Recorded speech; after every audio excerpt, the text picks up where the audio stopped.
данный момент мы наблюдаем плановое обновление дорожной разметки по центральному квадрату. Значит, первоочередная задача — это обновить именно к 1 сентября, чтобы дети у нас пошли в школу и движение было максимально безопасным. Ну, второе, просто это безопасность дорожного движения. То есть данные деньги нами были заложены с начала года, с учетом того, что дорожная разметка имеет гарантийный срок, которая наносится покраской 3 месяца, которая пластиком по разделительной линии.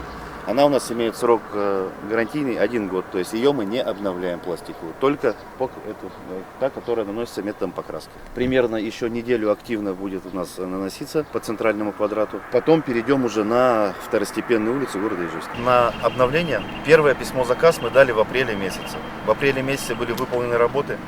По истечении 3 месяцев был произведен осмотр всех выполненных работ нашими инженерами технического надзора. Выявлены объекты наиболее худые, которые износились. Потому что эти интенсивность движения на улицах у нас разная.